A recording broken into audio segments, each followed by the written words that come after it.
de ser um período de descanso e diversão, as férias escolares são o momento ideal para cuidar da saúde da criançada.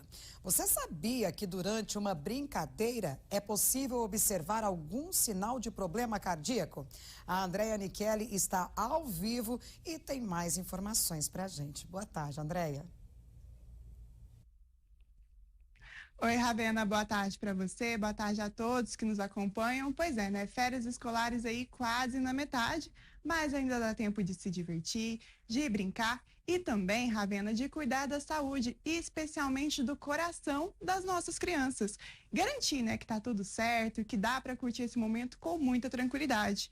Alguns especialistas, Ravena, estão chamando a atenção para aproveitar esse momento de recesso escolar para realizar aquele check-up, né? Garantir que está tudo bem com as nossas crianças. Sobre esse assunto, eu converso agora com a médica cardiologista pediátrica, a Fernanda Antonioli. Doutora, boa tarde para a senhora. Boa tarde, tudo bem com vocês?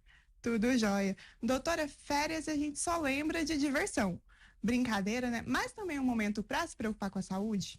Com certeza. Na verdade, durante as férias, as crianças, elas aumentam muito a atividade física e elas muitas vezes descuidam um pouco do sono, da alimentação. Então, é um momento que às vezes a gente tem para a gente poder levar as crianças para fazer um check-up, para conseguir fazer uma consulta de rotina com o pediatra, fazer uma avaliação de atividade física antes de iniciar o segundo semestre. Doutora, a gente sabe, né, como a senhora falou, que a criança vai correr mais, vai brincar. Existem alguns sinais que os pais podem ficar atentos, talvez ali um cansaço, né, ali no pula-pula, para que essa criança talvez possa vir a desenvolver alguma doença cardíaca? Então, na verdade, em crianças maiores que já estão brincando em idades escolares, o que a gente vai observar? As crianças, na verdade, elas são muito ativas, elas têm uma tranquilidade em brincar, em correr. Então, crianças que se cansam facilmente, crianças que, na verdade, sentem alguma dor no peito, crianças que sentem o coração acelerar, a famosa palpitação. Então, esses tipos de sintomas a gente tem que observar. Crianças que tenham aquela cianose, que é ficar com os lábios roxos, ou a ponta dos dedos um pouco mais arroxeada, crianças que não conseguem acompanhar o ritmo da turma.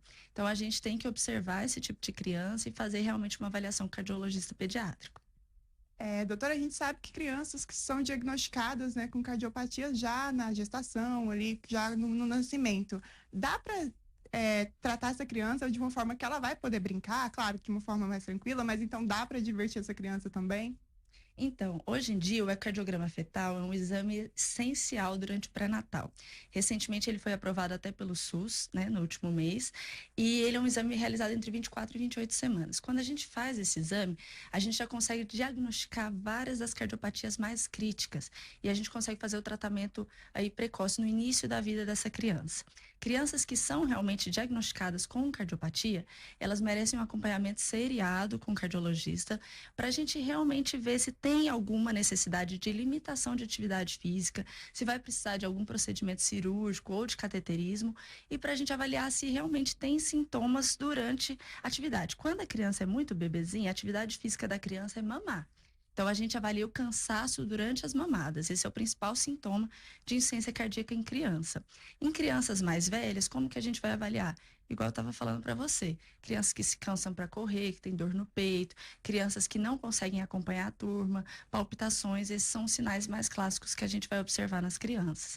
E aí, em relação ao que você perguntou sobre se elas podem ter uma vida normal ou não.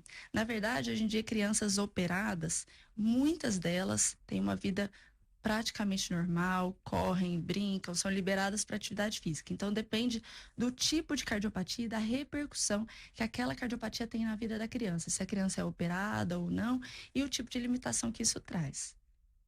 Doutora, outro desafio dos pais nesse período é, com certeza, a alimentação, né? Porque a criança vai querer um sanduíche, vai querer uma batatinha frita. Os pais devem liberar com cautela ou corta tudo, mantém uma alimentação regrada mesmo nesse período?